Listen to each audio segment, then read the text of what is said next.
Bismillahirrahmanirrahim. Alhamdulillahirabbil alamin.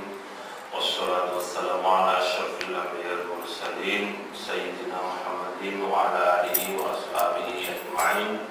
Subhanaka la ilma lana illa ma 'allamtana innaka antal alimul hakim. Wa la haula wa la quwwata illa billahil aliyyil azim. Pada Tuan Nadir dan Imam, seterusnya kepada semua Alizatul Pasar, seterusnya tuan-tuan dan perempuan yang dirahmati Allah.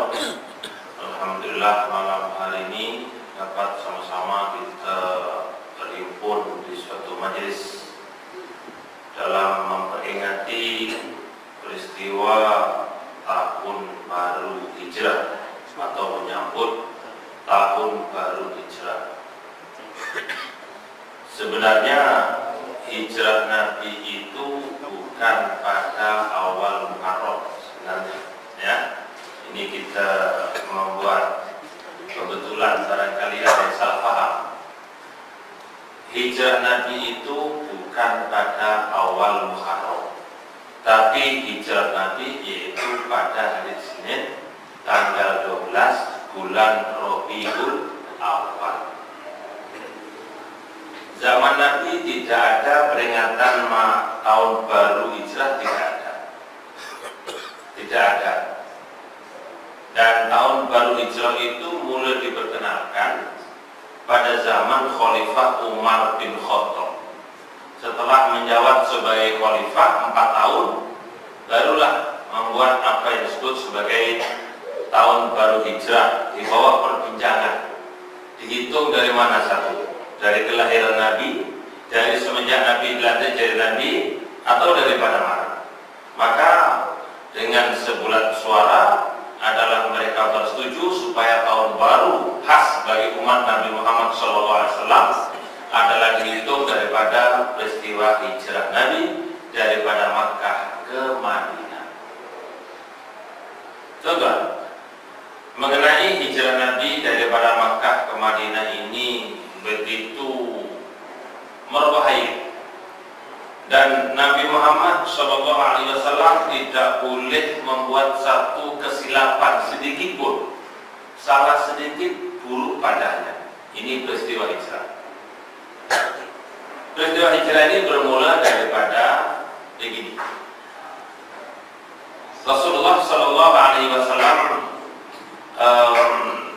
berada di Mekah dan di Madinah. Di Madinah itu ada 5 puak yang besar, yaitu puak Yahudi Qainuqa, Bani Nadir, Bani Quraidah, puak Aus dan Khazraj. Ada 5 puak. 5 puak ini telah sengketa berturun-temurun. Mula-mula sekali adalah Madinah itu diduduki oleh orang Yahudi. Yahudi Qainuqa, Bani Nadir, Bani Quraidah itu adalah orang-orang Madinah yang mereka ini datang daripada Palestina. Kenapa mereka hijrah ke Madinah? Sebab mereka tahu Nabi akhir zaman akan muncul di Madinah. Jadi mereka pergi Madinah harap-harap jadi Nabi. Kemudian orang Aus dan orang Khazraj adalah pendatang daripada Yaman. Bila mana di Yaman dilanda banjir besar, Sailun Arim namanya, banjir besar, berulang-ulang banjir itu berlaku, maka orang Aus dan Khazraj berpindah randah daripada Yaman ke Madinah sebagai buruh kepada orang-orang Yahudi. Lama-kelamaan maka pendatang daripada Yaman bernama Malik Ajlani memberi motivasi pada Aus Khazraj. Kenapa kita mesti jadi buruh? Kenapa tak lawan Tauke? Akhirnya mereka bersepakat menentang Tauke, menentang Yahudi. Yahudi diserang, kalah, dan Aus Khazraj menang. Jadi perang demi perang di Madinah ini bermula daripada perang yang pertama namanya Sumail, dan perang yang akhir namanya Perang Bu'as. Perang Bu'as ini berakhir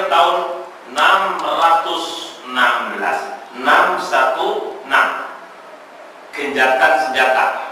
Dalam genjatan senjata ini mereka menunaikan umroh, menunaikan haji ke Mekah. Dan pada masa yang sama di Mekah pula ada pendekar yang terkenal yang boleh mengalahkan pendekar ataupun apa itu ahli silat, ahli gusti yang terkenal di Mekah, dapat dikalahkan oleh Rasulullah Sallallahu Alaihi Wasallam.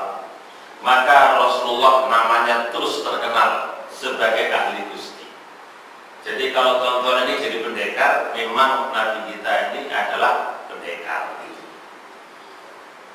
Setelahnya tonton orang-orang Aus Khazraj pergi Madinah mencari namanya Muhammad yang boleh mengalahkan ahli gusti pada masa itu, dan seterusnya Nabi Muhammad ditawarkan untuk menjadi geng mereka, menjadi ahli mereka, supaya nanti kalau sudah tamat senjata mereka jadi kuat, karena ada Nabi Muhammad SAW.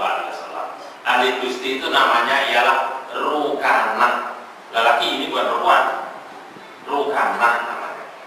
Berdiri di atas kulit unta, diserang 10 orang, tak boleh keluar. Nak mengeluarkan dari kulit unta, tak boleh. Sekali Nabi membuka jurus, mungkin jurus 12, maka terpelantinglah Rukanah itu. Lalu nama Nabi Muhammad Sallallahu Alaihi Wasallam. Akhirnya mereka meminta Nabi jadi ahli, dan Nabi tawarkan mereka dengan agama Islam yang menitik beratkan soal sholat.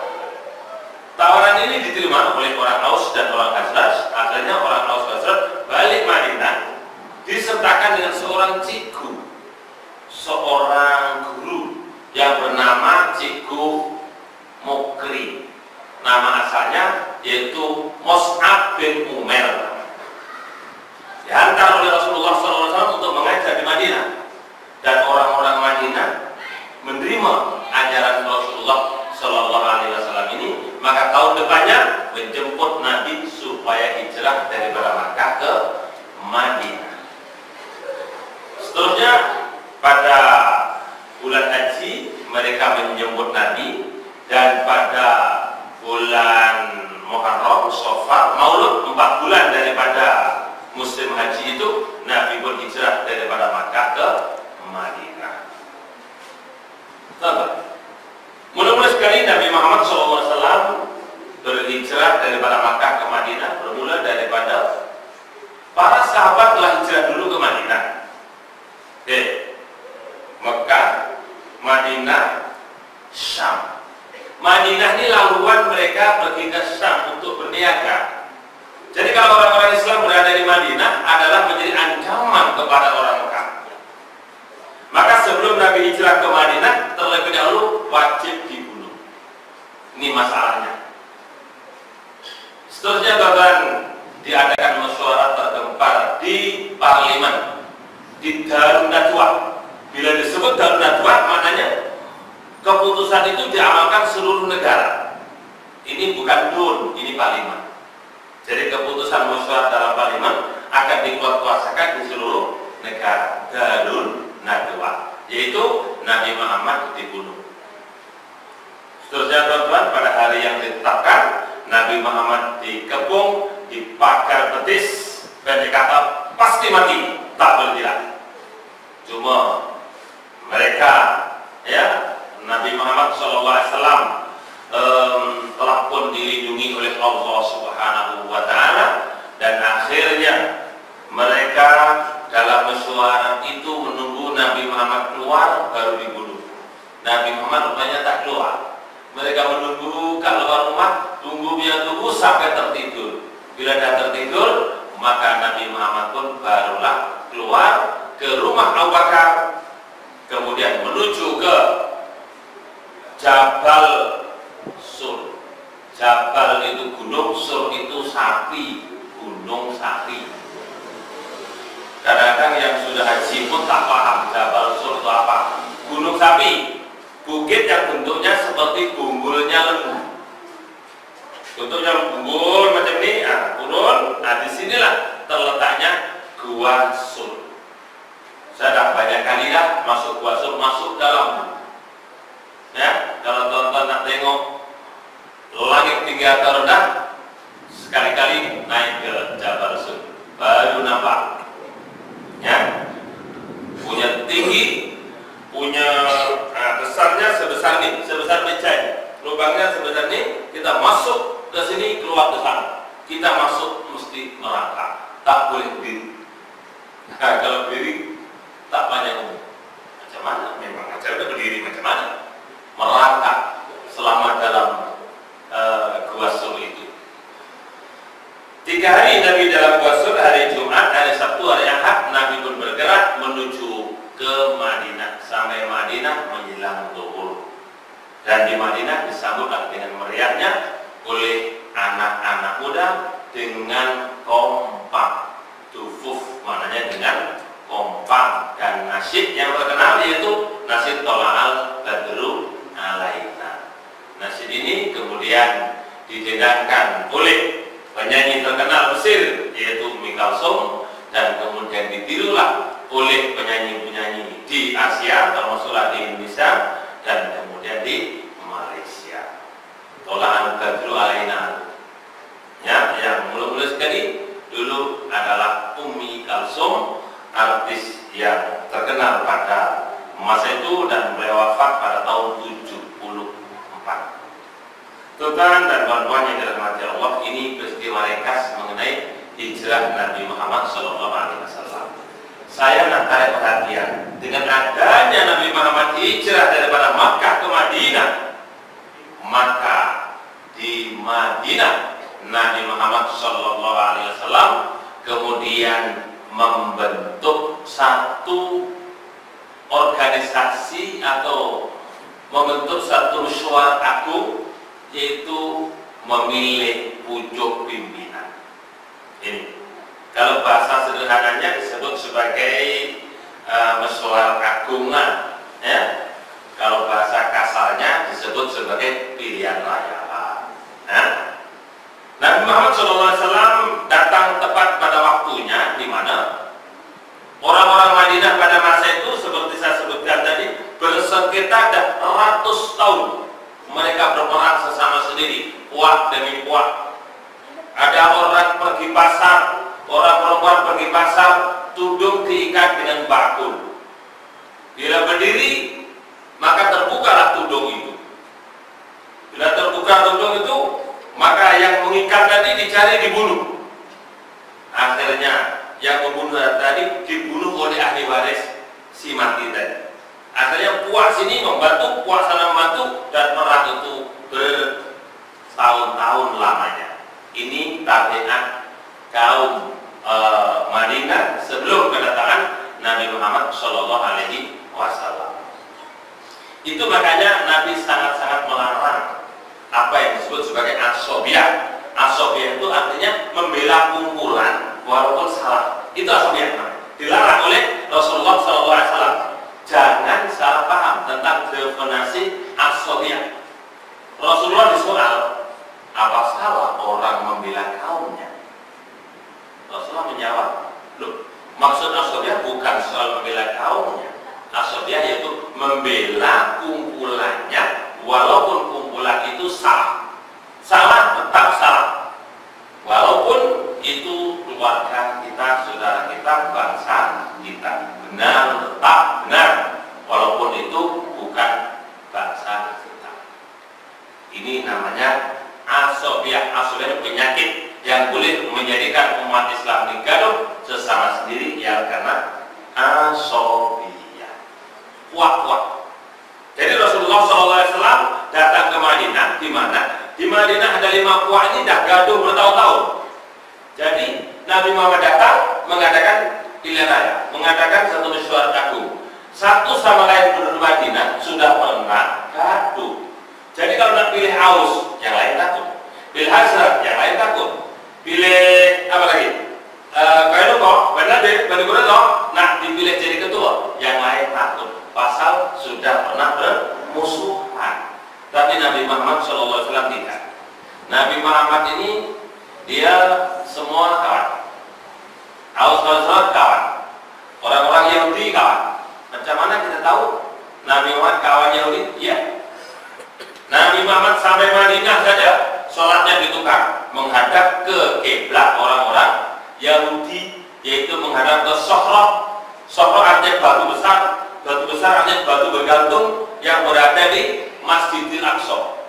Masjidil Aqsa itu besarnya lebih kurang nih, lebih kurang masjid ini. Kemudian di tengah-tengah ini ada batu bergantung, lebih kurang tingginya 8 kaki, di mana Rasulullah semasa Isra Mi'raj berdiri atas batu itu dan terbang, dan batu itu tak diizinkan ikut sama. Akhirnya batu itu tergantung setinggi 9 kaki, tergantung. Jadi batu itulah jadi Sohroh, namanya Sohroh, dan menjadi kiblat orang Yahudi sekaligus kiblat Nabi Muhammad Sallallahu Alaihi Wasallam.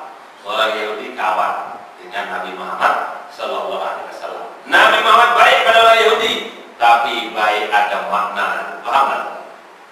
Baik ada maksud. Orang Yahudi masuk ke pada Nabi Muhammad, sekali pilihan umum, pilihan raya, memilih pengurusi, orang Yahudi semua sokong Nabi Muhammad Sallallahu Alaihi Wasallam. Aus Khazraj memanglah ke Nabi Muhammad, jadi semua menyokong Nabi. Nabi jadi ketua negara, maka tertegaklah negara Islam yang pertama di dunia, yaitu zaman Rasulullah Sallallahu Alaihi Wasallam. Setelah negara ini jatuh di tangan orang-orang Kristen Ortodok yang berpusat di Konstantinopel, yang sekarang dikenal dengan nama itu Turki, ya, Turki. Tuan-tuan, Islam pernah ditadbir oleh Islam pernah mentadbir dunia ini 3 kali.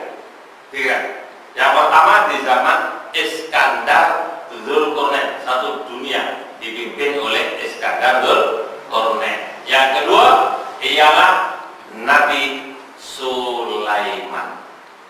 Satu dunia ditadbir oleh Nabi Sulaiman. Tuan-tuan, rasa-rasanya bila menjadi pemimpin dunia, rasanya macam kalau ada kesempatan diberi peluang, kita pun ingin, betul kan teman-teman? Ingin mentadbir dunia macam Nabi Sulaiman. Ingat tak? Ingat tak teman-teman? Ini berita baik. Berita baik. Kalau ada peluang untuk mentadbir dunia, lebih hebat dari itu pun boleh. Oh, inilah umat Nabi Muhammad Sallallahu Alaihi Wasallam. Raja Iskandar Dzulqarnain mentadbir dunia selama 40 tahun, 41 tahun lebih 8 bulan. Nabi Sulaiman mentadbir dunia mulai umur 13 tahun sampai umur 54 tahun, 41 tahun lebih. Dua-dua Nabi Sulaiman dan Raja Iskandar Dzulqarnain ini jadi satu, maka sudah 83 tahun lebih 4 bulan, yaitu 1000 bulan. Jadi teman-teman, ada berita baik, teman-teman akan lebih hebat daripada Nabi Sulaiman dan Iskandar Dzulqarnain apabila teman-teman dapat apa yang disebut sebagai Lailatul Qadar. Lailatul Qadri khairun min alfi syahrin. Nah, tunggu sekejap ya. Lailatul Qadar sekejap lagi akan ada.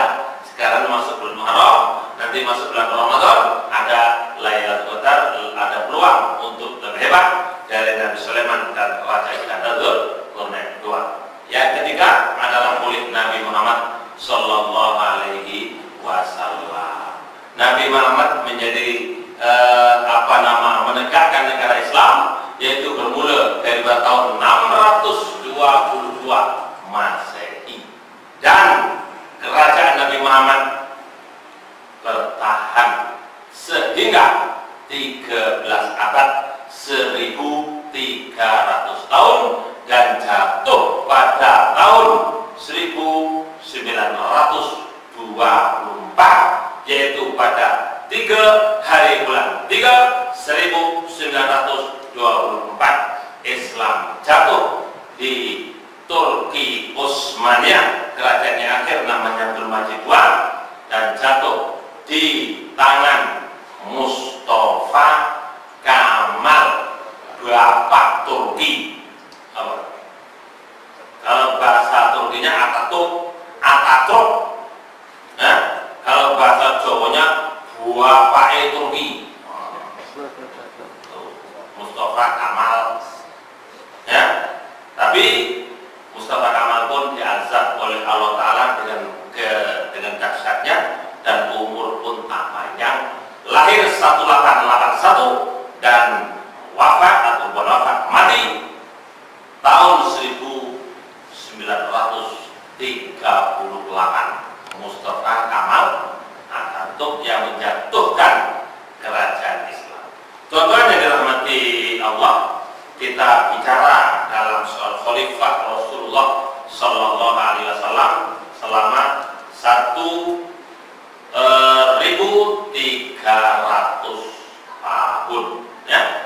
Yaitu pertama sekali Rasulullah bersabda mengenai kejatuhan kerajaan Rom. Di sini saya akan bicarakan mengenai bungkai bendera Malaysia. Bendera Malaysia ada tandanya jalur, dulu namanya bendera Malaysia ditukar dengan nama jalur gemilang, ya. Kemudian gambarnya itu ada makna. Yang 13 artinya 13 negeri, yang bulan bintang artinya apa? Islam sebagai agama resmi negara. Tonton kalau ditanya malaikat boleh jawab agak-agak lah. Malaikat bertanya, apa hubungannya bulan bintang dengan Islam? Apa kena-mengena bulan bintang dengan Islam? Kalau Anda jawab Islam sebagai bintang sebagai lambang Islam, Amerika pun pakai bintang juga, dan Israel pun pakai bintang juga. Yang Malaysia pakai bulan bintangnya apa cerita? Katanya itu makna Islam sebagai agama resmi negara. Boleh jawab? Boleh jawab kan? Nah, jadi kalau belum boleh jawab, tuan-tuan jangan berani-berani mati dulu. Besok ditanya tak boleh jawab. Ya, belajar dulu. Nih,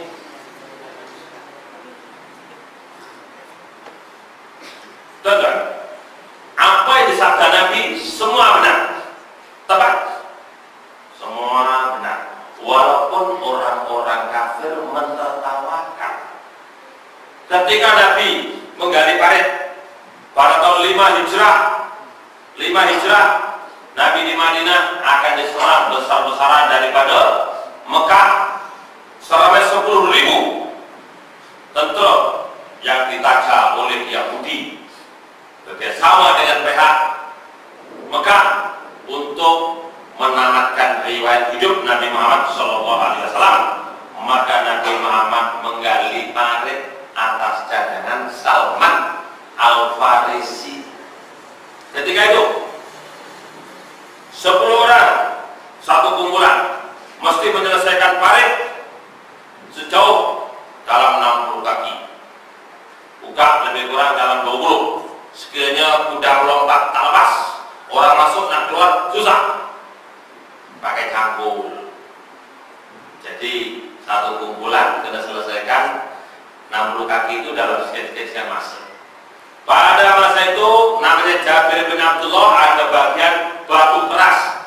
Jabir bin Abdullah tak mampu nak pecahkan batu, mengadu pada Rasul. Maka Rasulullah turun ke batu tempat yang keras, yang bagian Jabir bin Abdullah. Nabi minta air, bawa airlah. Air itu dilukai Nabi, disiramkan ke batu itu, kemudian dipukul dengan cangkul yang dibawa Nabi itu, maka pecahlah itu batu. Ketika pecah itu batu, ada keluar kilat. Dalam kilat yang keluar itu semua orang terkejut, dan Nabi bersabda, Rom jatuh di tangan umat Islam. Yang menjatuhkan sebaik-baik tentara dan khalifahnya sebaik-baik khalifah. Nabi cakapnya itu. Jadi bila Nabi cakap mesti jadi kenyataan. Maka para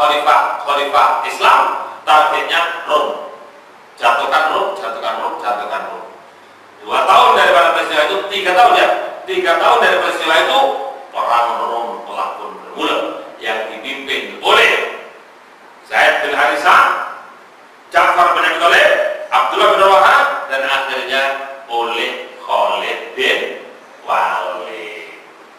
3.000 orang, musuhnya 200.000. Macam mana nak perang?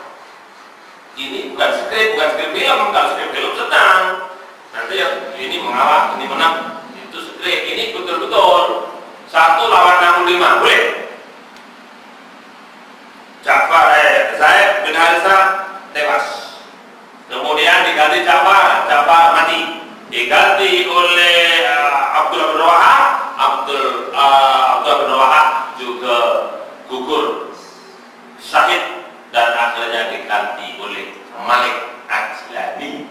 Malik Ajlani pegang bendera nih, dia sudah menggigil, dia tidak pernah lah, takutlah.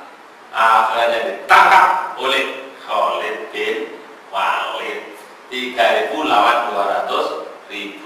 Khalid bin Walid mau satu strategi cara, maka itu tentaranya itu dilebarkan, bukan memanjang, tapi melebar. Kalau ditengok dari depan, macam tentaranya tambah macam itu.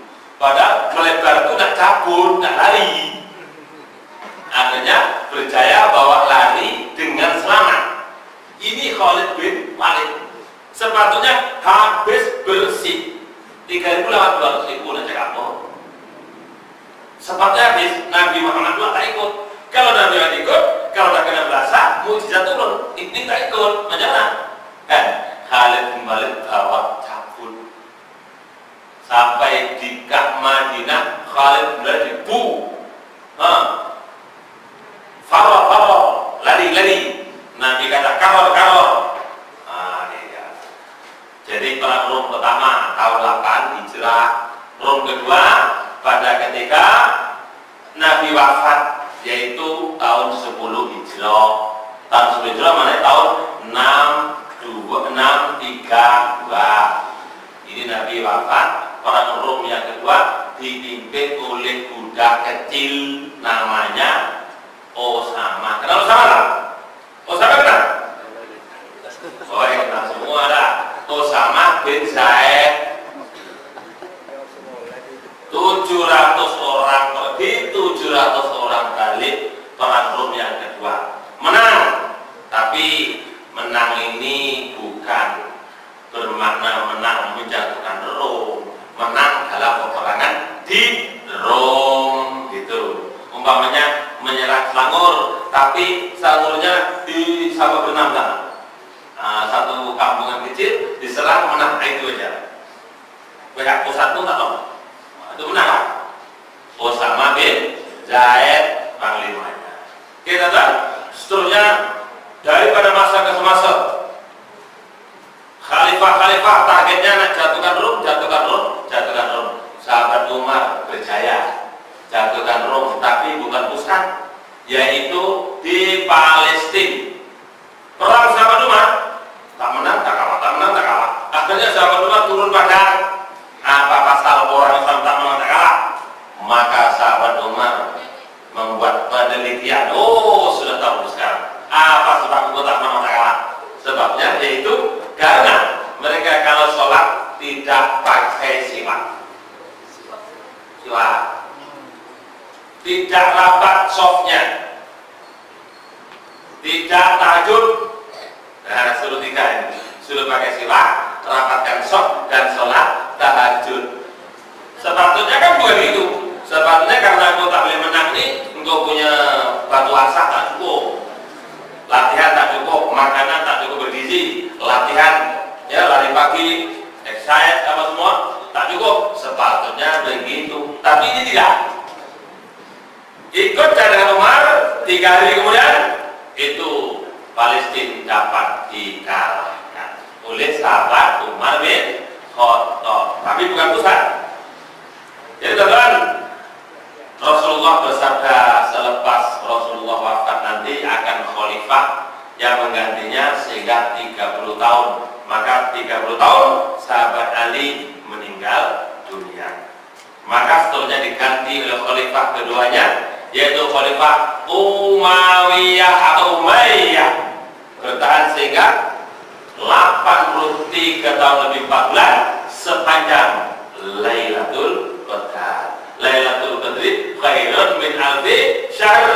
Kalau teman-teman ingin dapat jadi khalifah Umayyah, ada peluang, yaitu mencari Lailatul Qadar, lebih baik daripada khalifah Umayyah yang puasa selama 83 tahun lebih 4 bulan. Jatuh khalifah Umayyah diganti dengan khalifah Abbasiyah. Abbasiyah ada 2 pasar. Pasar pertama yang berpusat di Baghdad, berakhir pada tahun 685. Berakhir Islam hilang daripada permukaan bumi. Ingat, 685 Hijrah. Khalifah yang ada pada masa itu namanya Khalifah Mu'tasim. Ini gara-gara Syiah. Gara-gara Syiah yang bernama Mu'ayyidin sebagai Perdana Menteri, dia telah sekumpul dengan penjajah yang bernama Hulagu, yaitu daripada tentara Tatar dan Mongolia. Ketuanya bernama Hulagu, cucu kepada Genghis Khan. Nih, tonton yang dirahmati Allah, tahun berapa? 685. Dan Islam sudah habis, ya, di kerajaan Khwarizmi, kerajaan Samarkand, kerajaan Baghdad habis, dihancurkan oleh Hulagu, Tatar dan Mongolia.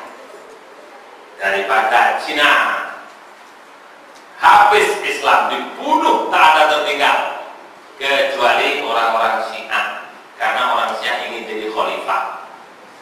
Tapi akhirnya Syiahnya entah kemana, ahli sunnahnya entah ke mana. Ini supaya jadi pelajaran kepada kita umat Nabi Muhammad Sallallahu Alaihi Wasallam. Seterusnya Saifuddin Qutuz. Ini khalifah yang begitu hebat, yang patut dikenang sampai akhir zaman. Dan khalifah inilah yang mempertahankan Islam, mendirikan kerajaan Abbasiyah yang kedua, yaitu pada tahun 661 yang berpusat di Mesir. Oleh karena Mesir itu ada 2 kumpulan jamiah besar, yaitu Fatimiyah dan Yakubiyah, maka pada masa itu mendirikan satu universitas namanya University Fatimah Zahra. Oh, nama terus Zahra, Fatimah Zahra, bagus. Jadi Zahra, Zahra, yang paling bagus ditulis dengan nama Azhar. University Al-Azhar, gitu. Dan alhamdulillah yang hadir di sini semua adalah pelajar University Al-Azhar. Loh, pernah belajar? Pernah belajar biasa? Tak pernah? Masya Allah, tonton betul-betul tak mengenal diri, kan? Tak mengenal diri, namanya tak tahu diri, tak sadar diri. Penceramah-penceramah kan ramai yang datang daripada Azhar, mengajar di sini. Berarti tonton semua murid kepada Azhar, betul lah? Tak mengaku juga. Kita ini pelajar Al-Azhar, dan yang melindungi Azhar menumbuhkan negara Islam yang berpusat di Mesir, yaitu Saifuddin Qutuz tadi, ya, kita lupakan begitu saja. Dan saya lihat Saifuddin Qutuz satu-satunya insan yang patut dikenal.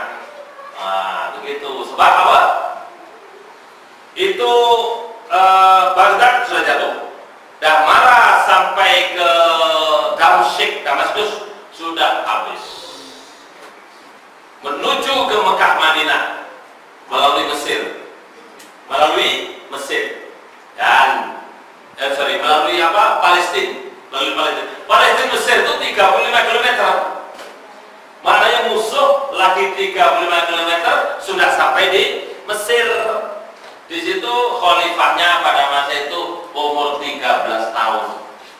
Maka Saifuddin Qutuz dia telah bawa mesyuarat, ini tak penting siapa jadi khalifah. Sekarang khalifah turunkan, ganti khalifah Saifuddin Qutuz atas dukungan para ulama pada masa itu. Saifuddin Qutuz terus buat mesyuarat agung supaya semua orang-orang ya miskin atau kaya mendermakan hartanya untuk jihad. Kalau sampai tidak, kamu semua akan menanggung dosa. Kalau ada orang yang sedang dirokol, dibunuh, kamu menanggung dosa. Oh, ini ucapan Saifuddin Qutuz. Akhirnya mereka semua yang kaya, yang miskin menyerahkan hartanya total pada kerajaan. Kemudian Saifuddin Qutuz jumpa Rasulullah Sallallahu Alaihi Wasallam. Jumpa dalam mimpi, yaitu supaya kamu lawan ikut kaedah perang Uhud.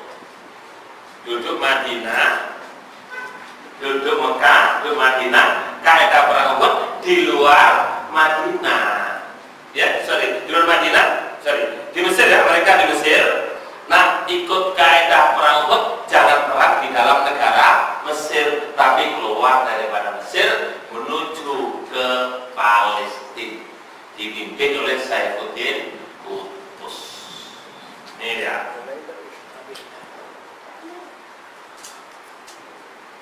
Maka terjadilah perang di tempat namanya Ain Jalut. Ain Jalut, dan peperangan itu kemenangan cemerlang di pihak Islam Saifuddin Qutuz, dan tegaklah negara Islam Abbasiyah fasa 2 yang terpusat di Mesir. Nih, teman-teman. Yaitu pada tahun 661. Baik. Lepas itu, teman-teman yang dirahmati Allah, nih kita nak cakap pasal bulan dan bintang. Ini belum sampai, ini baru nak cakap tuh bulan dan bintang. Baik. Ya, kemudian pada tahun 1453.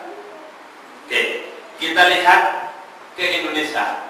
Di Indonesia tahun 1404 sudah terwujud negara Daulah Islamiyah, yaitu di Demak Bintoro namanya, yaitu Kerajaan Wali Songo namanya. Wali Songo itu nama organisasi ya, yang dianggotai oleh 9 wali, bukan 9 aja walinya itu. Kalau meninggal diganti wali yang lain, meninggal ganti yang lain, tetap 9 gitu. Wali Songo 1404 di Jawa. Nah, kerajaan Islam tertubuh di sana, yaitu setelah jatuhnya kerajaan Mojopahit. Nah, ingat sejarah ini kan ada dalam pelajaran sekolah. Ya. Oke, kita nak cakap bulan bintang. 1453. Ya. Nah, 51 tahun kemudian dari kerajaan Indonesia tadi di Konstantinopel di Turki, ya, itu kerajaan Utsmaniyah yang ketujuh bernama Muhammad namanya. Kerajaan atau raja khalifah yang ketujuh namanya Muhammad. Umurnya 22 tahun. Nah, bila dia menjadi khalifah, dia ingat pesan Nabi bahwa Rom jatuh di tangan umat Islam. Untuk merealisasikan sabda Nabi itu, maka dia membentuk satu pasukan. Yang pasukannya itu agak unik. Ya, pasukannya begini. Nah, pilih tenteranya begini. Siapa yang mulai balik sampai sekarang tidak pernah meninggalkan sholat berjamaah, sila berdiri. Agak kalau teman-teman diumumkan gitu, sudah berdiri tak? Berdiri. Siapa dan teman-teman mulai balik sampai sekarang tidak pernah meninggalkan sholat jamaah? Mungkin adalah yang berdiri, tapi tak ramai lah. Lepas itu yang kedua, Siapa yang mulai balik sampai sekarang tak pernah meninggalkan sholat qobliyah dan ba'diyah, sholat rawatib? Lagi kurang. Kemudian siapa yang mulai balik sampai sekarang tak pernah meninggalkan sholat tahajud?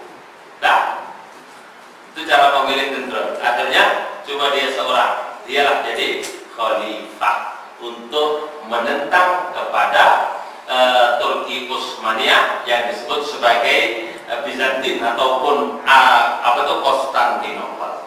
Jadi perang itu berakhir dengan kemenangan di pihak umat Islam. Jadi kerajaan Rum Timur jatuh, kuasa besar dunia pada masa itu jatuh, dan muncullah negara Islam di peringkat dunia ya, mendunia pada tahun 1000 berapa? Tahun berapa? 480 berapa? Kerajaan Turki Utsmaniyah 1453 Masehi, bukan Hijrah ya, bukan Hijrah, Masehi. Bapak.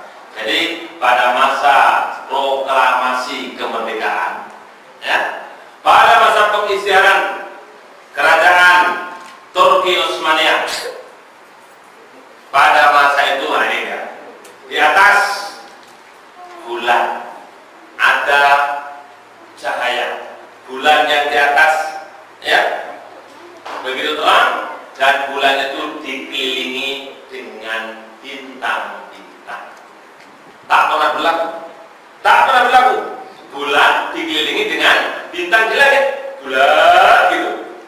Jadi dengan itu maka bulan dan bintang sebagai lambang negara Islam di peringkat dunia, kuasa besar pada masa itu.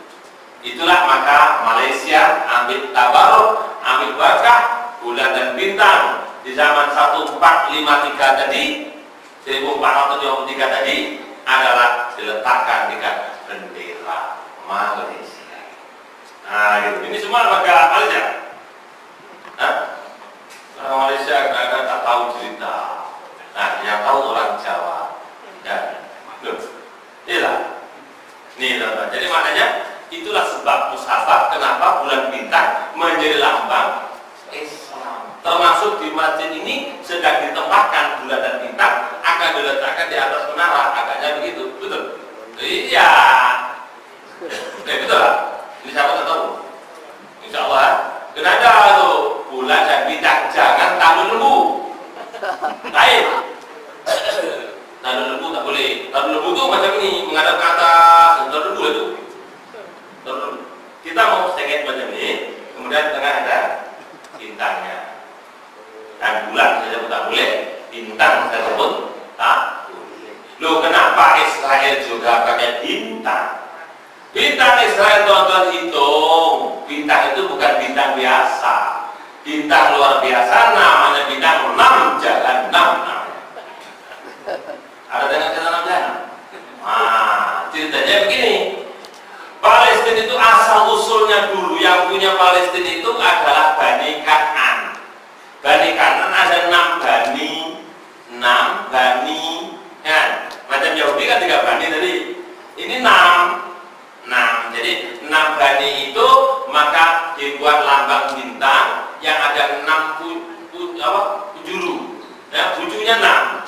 Bintang 6. Ini milik negara Israel atau Palestina, ya, yaitu Bani Kan'an yang 6.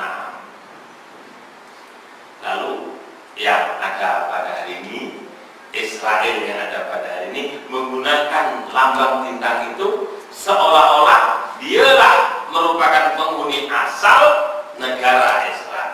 Gitu ceritanya. Baik, teman-teman.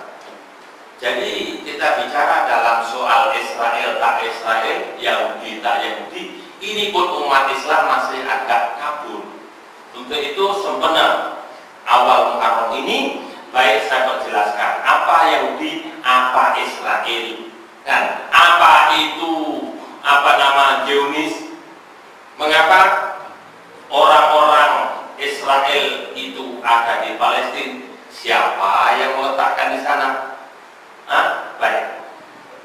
Teman-teman, Israel ialah nama asal daripada Nabi Yakub alaihissalam. Yakub itu lahir kembar dua dan lahirnya kemudian. Namanya Israel, abangnya nama Aisu Israel, karena lahir kemudian dinamakan Yakub yang bermakna kemudian. Lah Yakub ada anak sulung namanya Yahuda.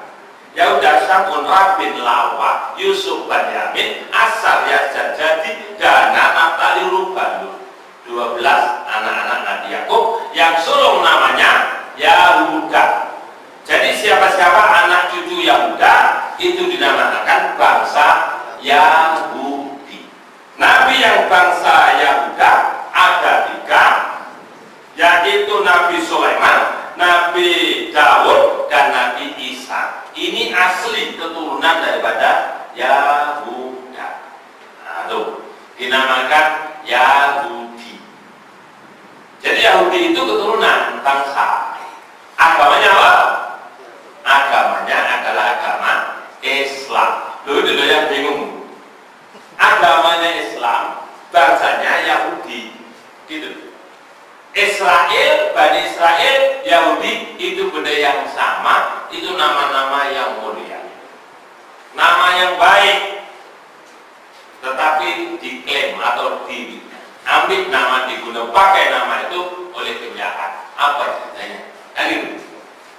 Pada tahun 1914 terjadi perang dunia pertama, sehingga 1918 4 tahun perang dunia pertama. Pada mana saya itu Hitler daripada Austria, bukan Australia ya, Austria. Dia sebagai tentara biasa. Masa umur 18 tahun Hitler ini menderita hidupnya susah karena Yahudi telah monopoli ekonomi di Rusia. Jadi maka si Hitler ini punya dendam pada Yahudi. Kalau satu masa aku ada kuasa, ini Yahudi aku habiskan. Perang dunia pertama dia jadi tentara biasa. Kemudian dia hijrah ke Rusia dan ke Jerman, dan di sana kemudian menumbuhkan partai namanya Partai Nazi. Dia menang dan kemudian merealisasikan impiannya, yaitu orang Yahudi dihabisin semua. Dihabisin dalam perang dunia yang kedua, yaitu pada tahun 1939 dan tamat tahun 1945. Ya, apabila Jepun diberi amaran ya dengan Nagasaki dibom tak mengalah, maka Hiroshima dibagi seketul, maka mereka balik ke negara asal, dan seterusnya Indonesia cepat-cepat mengistiadatkan kemerdekaan. Tahun berapa? 45. Baiklah teman-teman, itu sejarah. Jadi Yahudi yang ada tadi di Jerman tadi ada ditinggalkan sedikit, diletakkan di Palestina sampailah hari ini. Jadi benih Yahudi yang dibawa oleh Hitler tadi itulah menjadi pengganas yang ada pada hari ini, yang kemudian kita sholat hajat, yang kita membuat bantuan namanya Aman Gaza Aman dan sebagainya. Nah ini ya. Oke, jadi kita bicara dalam soal hijrah. Insya Allah ini kita sekarang ini sudah masuk pada tahun 1436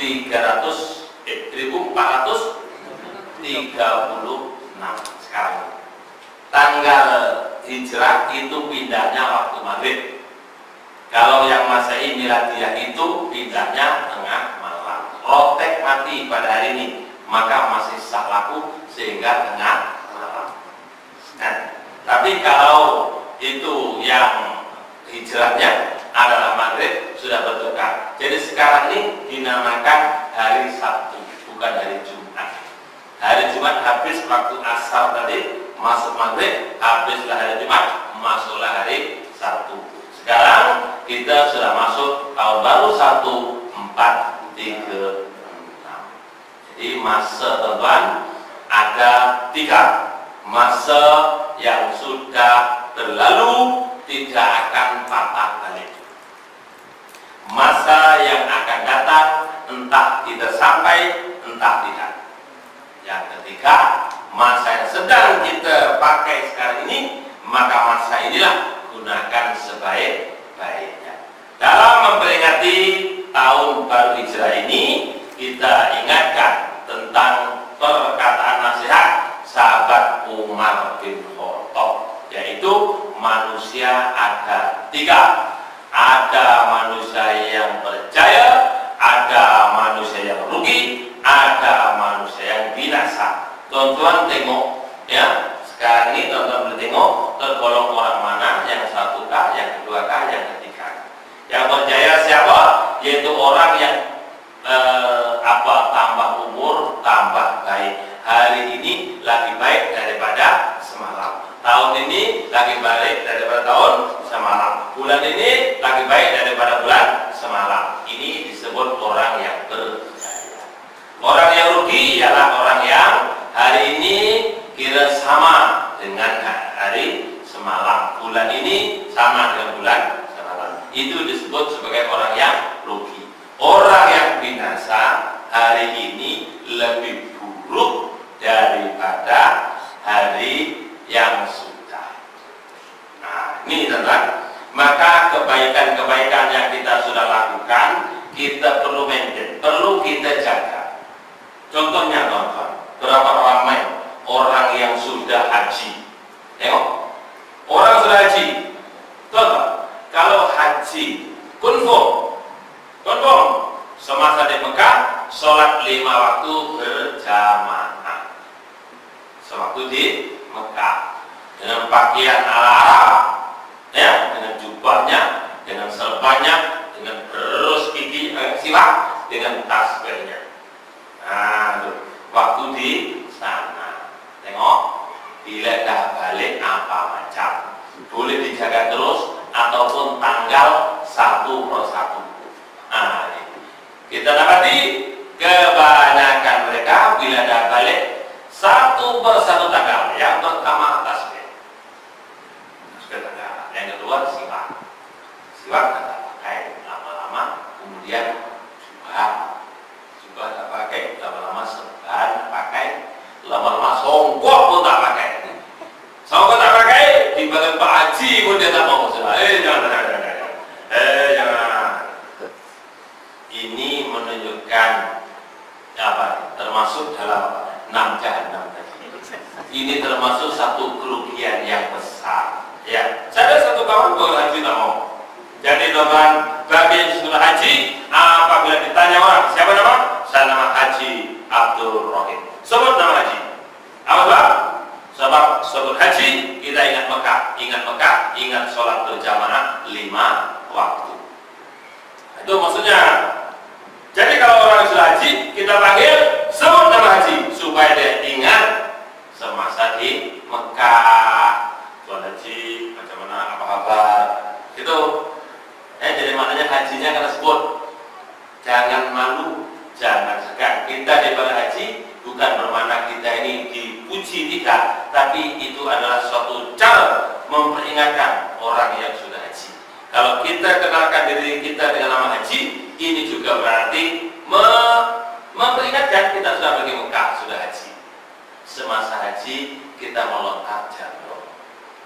Ketika melontar jamrah, rejam setan, benci setan. Sudah balik ke tanah air, pertama sekali yang dilakukan ialah sama dengan yang dilakukan oleh setan, yaitu semasa naik kapal terbang tidak sholat. Kapal terbang, kita lihat kapal terbang masuk di Mekah, rajam setan, setannya pun oke. Kali kita balik naik kapal terbang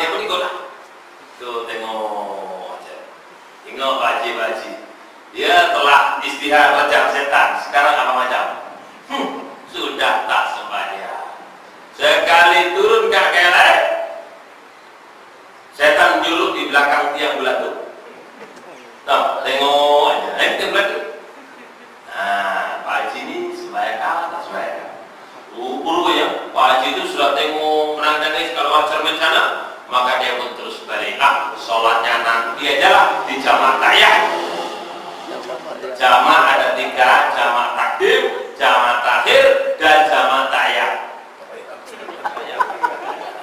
Ini teman-teman sampai ke rumah sepatutnya tidak boleh masuk rumah. Kalau ikut sunnah Nabi, balik dari peperangan tak boleh masuk rumah. Datanglah ke masjid. Ke masjid dulu baru balik rumah. Adakah Anda begitu? Adakah tuan-tuan haji semua balik datang masjid dulu atau terus ke rumah? Aduh, terus balik ke rumah. Ini kursus hajinya yang kurang ini. Ya, yang tuan-tuan barangkali kursusnya tak begitu memberi tumpuan. Balik, jangan balik rumah, balik ke masjid dulu. Jadi kalau ke masjid dah tentulah kalau sholat tertinggal ke apa semua, sholat dulu baru balik. Itu haji yang lebih baik insya Allah daripada sebelumnya gitu. Nih, ini musim haji, Pak Haji baru balik daripada Mekah. Nah, itu masih panas. Nah, gitu. Jadi tolong, dia pun manusia biasa, dia pun normal. Perlu kita tolong. Kita sebut nama haji. Kalau dia kata kamu ini bukan apa untuk memperingatkan Anda sudah haji, ingat melontar jamroh gitu. Ini luar biasa di Indonesia. Saya dijemput khutbah hari raya semalam, saya khutbah di Indonesia. Nah, bila khutbah belum mulai sudah ya sebelum khutbah ada takbir. Waktu Pak Kiainya mendatang, tuan gurunya datang isap rokok. Wah, isap rokok. Terus kita tanya lah, apa hukum isap rokok? Nah, kita ini sudah semangat Malaysia. Isap rokok ini haram hukumnya. Kata tuan guru wajib. Ya. Oh, wajib katanya. Pening kepala gitu dibawanya. Wajib katanya. Apa? Pasal dalam hadis Rasulullah SAW jumpa setan di pintu masjid. Setan tuh nak masuk masjid, tapi takut sebab dalam masjid ada orang alim sedang tidur. Di sebelah orang alim sedang tidur, ada orang yang sedang sembahyang. Setan nak goda orang sembahyang, takut pada orang alim yang sedang tidur. Hadis ini semua tahu. Kata tuan guru tadi, orang alim sedang tidur pun setan takut. Apalagi orang alim yang tidak tidur, lagi isap rokok. Setan tengok, aku tercipta daripada api. Api ini tuan guru telan jadi asap. Wih, kalau aku dekat-dekat tuan guru, silap-silap jadi asap aku. Setan pun lari katanya. Ini namanya halil buat sendiri. Gitu. Masyarakat tidak logik juga kan? Jadi apapun yang berlaku teman, ini soal dalil berdalil ini memanglah betul. Cakap ini memang boleh. Soalnya cakap dengan manusia, bukan cakap dengan malaikat. Kalau cakap dengan malaikat, cakap macam itu, tengoklah. Ya.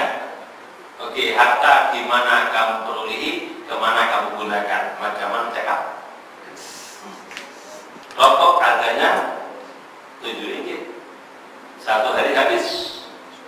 Satu minggu kira 35 ringgit. Kemudian derma untuk masjid satu minggu berapa?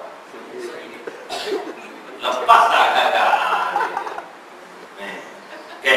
Jadi teman-teman yang dirahmati Allah, apapun yang berlaku, teman-teman dalam sempena memperingati tahun baru Hijrah ini, kita juga perlu menghormati kepada syaitan. Dengar baik-baik ya keterangan saya mengenai kita terima kasih kepada syaitan. Nah, Saya ajak tonton ini, terima kasih pada setan.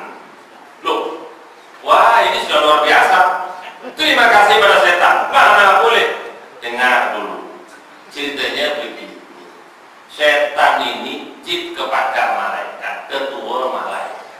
Pernah mengajar di surga 20.000 tahun. Mengajar jadi penyedia surga sekian ribu tahun, sekian ribu tahun, sekian ribu tahun. Jadi memang kehebatan pengalamannya sudah sangat hebat, maka diberi tugas yang begitu berat sekali. Tugas setan amat berat. Di mana tugasnya? Ya begini. Nabi Adam dijanjikan khalifah di muka bumi, tapi Nabi Adam duduknya dalam surga. Jadi daripada surga diturunkan ke muka bumi, perlu ada sebab musabab. Siapa yang jadi sanggup sebab musabab? Siapa yang sanggup menjadi sebab musabab? Yaitulah dia syaitan. Syaitan goda Nabi Adam sehingga Nabi Adam makan buah khuldi yang dilarang. Akhirnya Nabi Adam turunlah bumi. Syaitan berjaya kan gagal? Kita berjaya kan? Berjaya sebab telah berjaya mengeluarkan Nabi Adam daripada surga ke dunia sesuai dengan jadwal agenda Allah Subhanahu wa ta'ala. Sudah berjaya pula manusia marah pada setan. Gitu. Kalau setan itu jumpa sama saya tanyakan cakap, Ustaz, saya ditugaskan oleh Allah Ta'ala untuk keluarkan Nabi Adam dari surga ke muka bumi. Saya percaya, tapi manusia itu benci saya, Ustaz. Tolong sampaikan pada manusia, agak-agaknya kan begitu dia cakap, betul? Betul? Oke, mungkin tonton kurang jelas. Kita terima kasih pada setan. Tengok setan. Setan kata masa dilaknat oleh Allah Ta'ala, setan meminta kepada Allah Subhanahu wa Ta'ala, yaitu akan menggoda anak cucu Nabi Adam kecuali yang ikhlas. Nama. Jadi kalau tuan-tuan ingin berjaya, buatlah amal dengan ikhlas. Siapa suruh amal dengan ikhlas? Allah Subhanahu wa Ta'ala. Siapa bagi motivasi? Ialah setan. Betul tak?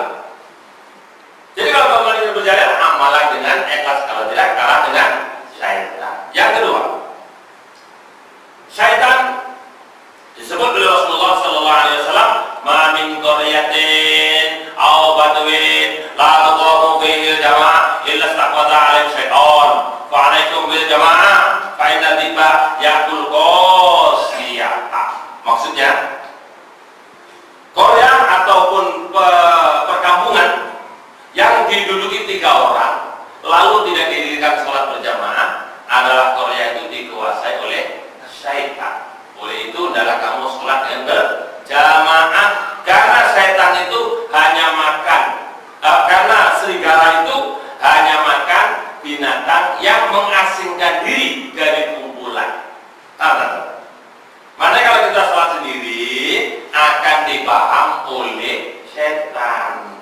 Lah supaya kita ini selamat dari godaan setan, hendaklah sholat dengan berjamaah. Kalau dua-dua dikumpulkan, sholatlah berjamaah dengan penuh keikhlasan. Siapa yang suruh itu? Allah Subhanahu wa Ta'ala. Siapa beri motivasi? Ialah setan. Akhirnya kita sholat berjamaah dengan ikhlas. Betul? Jadi kalau begitu, bagi mereka yang sholat berjamaah dan ikhlas, hendaklah terima kasih kepada setan. Terima kasih setan, tapi jangan ikut. Terima kasih, tapi jangan